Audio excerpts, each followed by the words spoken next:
Hello and welcome back to the Consistory of the Coelc YouTube channel. I'm your host for this video, Reverend Zabel of St John's Evangelical Lutheran Church located in Dalby, Queensland, Australia. Today we're going to be continuing my mini-series through women in the church. In my previous video, I started my section in this book I've written on the role of female laity in the church, on why women can't preach and teach in the church. There we particularly looked at why women shouldn't be allowed to be lay readers and to be lay preachers and to preach a sermon in church. But in that section I also went into 5 arguments put forth by the women's ordination crowd arguing that women can preach and teach in church, and I'm going to address those 5 arguments. However, for the sake of the length of these videos and keeping these videos short, I'm going to do each 5 of these arguments as 5 separate videos. This also may allow you, when you're dealing with women's ordination arguments, to address these arguments one at a time. So the first argument that is often put forth by women's ordination group is they say, if women can't speak in church, then how can they sing hymns or pray? Now this is an argument of foolishness. It's a caricature put forth by the pro-women's ordination group to say, well, if Paul says women can't speak in church, then obviously women can't join in prayers, or women can't, talk to their children if they're misbehaving, and women can't sing hymns if they're not allowed to make any noise in church. But that's just absolute foolishness, because that's not what Paul means. Paul doesn't mean that a woman is not allowed to make a noise, that she's not allowed to even cough or whisper to somebody or tell a kid to sit down or sing the hymns during service. That's not what Paul means. When Paul is saying that a woman can't preach or teach in church, he's talking about speaking and teaching in positions of authority. See, the women's ordination crowd like to argue that what Paul meant is that women shouldn't chatter in church. What Paul was criticizing was the women in the back pews who were and just, chattering away during the service. And that's what Paul was condemning. That's what the women's ordination crowd like to say, but if you actually look at the context of 1 Corinthians 14, you can actually see what type of talking Paul has in mind. Firstly, in verse 26, Paul starts off this whole section by referring to the gathering of the Christians together for the reading of a psalm, a teaching, a revelation, a tongue, and an interpretation. This shows us that what Paul is referring to is congregational worship. And so Paul, when he talks about speaking, he is talking about speaking in regards of this context. The idea that Paul refers to the psalm and to a teaching would refer to the idea of speaking and preaching on a sermon.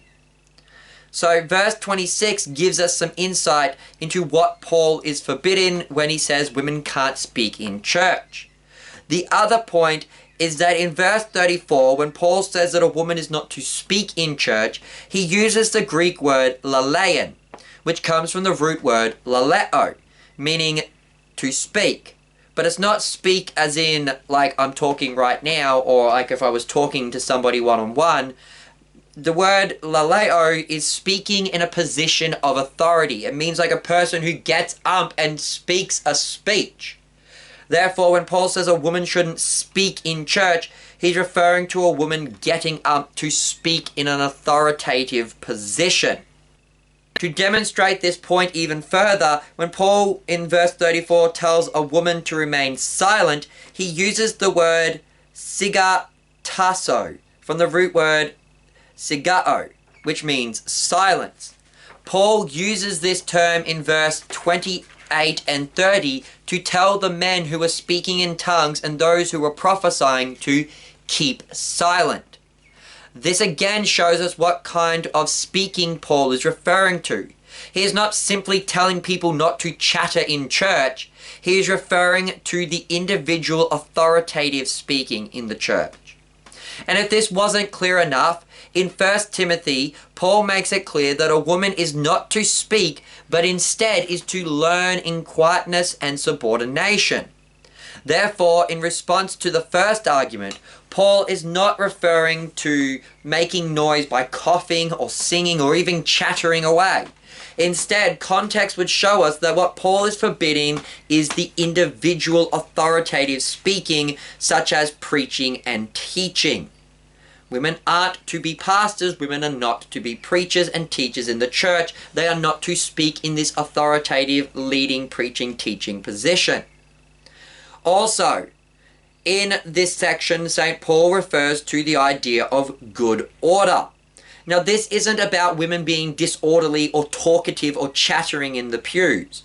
In 1 Corinthians 14:40, Paul commands that all things are to be done decently and in order. This good order that Paul refers to is not mere organization, meaning that it is something that is just, orderly, but he is referring to God's divine order and ordinances. This includes, but is not limited to, the subordination of women to men and the upholding of the order of creation. The divine order of creation can be seen clearer when we examine the Greek text.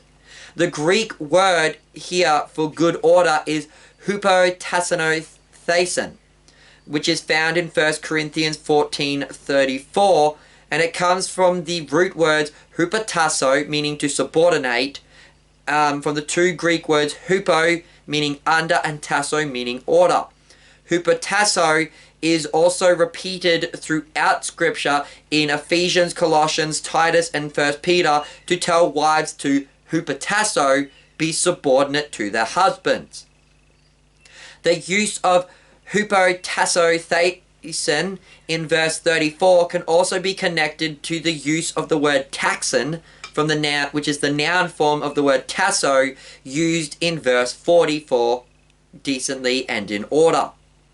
In addition, Paul commands women to speak to their husbands at home. The Greek word used here is oikos, meaning the household.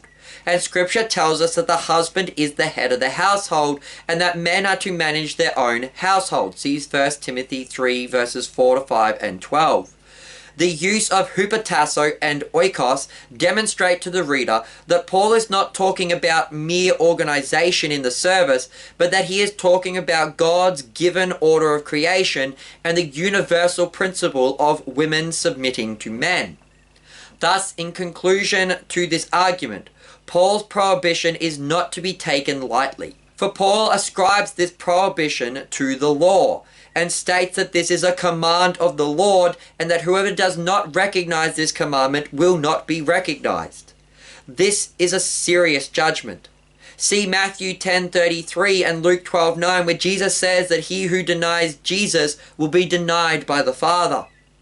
Paul is declaring that those who do not recognize this command of his for good order in the church will not be recognized by God. He who does not recognize this good order will be disowned and rejected by God. As Pastor John Kleinig wrote in his paper, Why I Changed My Mind, any person who does not recognize Christ's command that women are not permitted to speak in church is, Paul declares, not recognized by God. Anyone who rejects that command does not have God's backing, his approval for what they do. This, of course, also implies that the churches do not and should not recognize those who reject this command of the Lord. That wraps up our video for this first argument. Join me again next time when we look at our second argument against women's ordination. I've been your host, Reverend Jake Zabel. Goodbye and God bless.